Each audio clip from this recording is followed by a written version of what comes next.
இந்திரநகரம் பாகம் 1. ஒரு சின்ன கிராம வீடு. அங்கு அம்மா, அப்பா, அண்ணன், தங்கை இருந்தார்கள். அம்மா மற்றும் அப்பா தொலைக்காட்சி பார்த்து விட்டு இருந்தார்கள். அண்ணன், தங்கை வீட்டினுள் விளையாடி கொண்டு இருந்தார்கள்.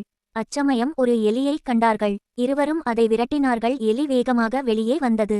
இருவரும் வேகமாக எலியை பிடிக்க நெருங்கிய நிலையில் எலி திடீரென நாகா பாம்பாக மாறி படமெடுத்தது. இருவரும் அலறிக்கொண்டே வீட்டில் சென்று அம்மா, அப்பாவிடம் கூறினார்கள், எலி பாம்பாக மாறியது என்று. இருவரும் நம்பாமல் வெளியே வந்த பார்த்தார்கள். அங்கு அந்த எலி இல்லை. இருவரும் சொன்னார்கள், குழந்தைகளிடம் விளையாடி விட்டு களைத்து விட்டீர்கள், அதன் இப்படி தோணுது என்று சொல்லி அனைவரும் வீட்டினுள் சென்றார்கள்.